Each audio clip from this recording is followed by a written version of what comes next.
Hello, everyone, and welcome to episode 30 of Story Talks. And our question for today is that best speakers have good storytelling skills. So, how can speakers enhance their speeches using storytelling?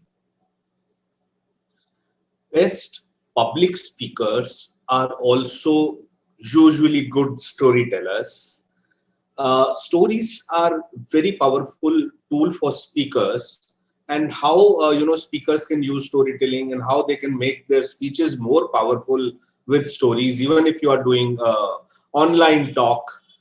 So let's take some examples. So we can say the most important element in storytelling is the art of narration.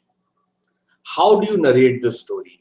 Where to pause? Where to emphasize? Where to modulate the voice? Where to maybe use a prop or performance storytelling or gestures?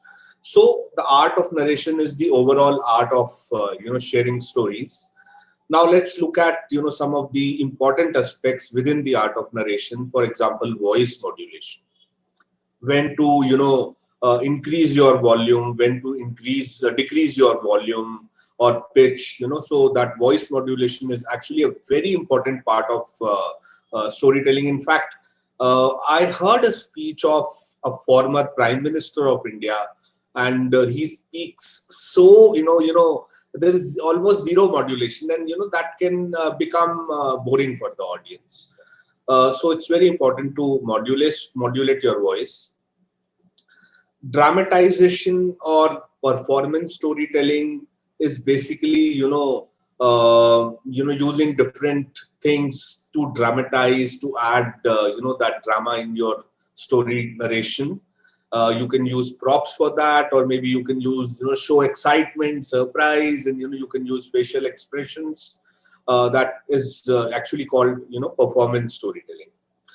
Then a very interesting aspect of storytelling which has become popular recently is called interactive storytelling, where the speaker will pause in the middle of the story, and the speaker asks the audience, so what happened next in your view. So the audience also gets involved in the process of storytelling. That's why it is called interactive storytelling. The next aspect which is very, very important from story perspective is fiction books. You might have noticed sometimes you are reading a novel and you feel you are in Scotland or England or US, and because you start imagining, visualizing the place. That happens because the storyteller has described it so well. Other two aspects which will be part of description only actually would be evoking emotions in your readers. And sometimes food let's say sometimes bloggers also use this skill effectively, which we call as evoking the senses. For example, as a food blogger, I talk about the fragrance of the food in detail, and describe it in detail, so the audience again starts imagining that they are smelling that flavor or that food or that fragrance. So that's about it. Thank you. Thank you so much, sir.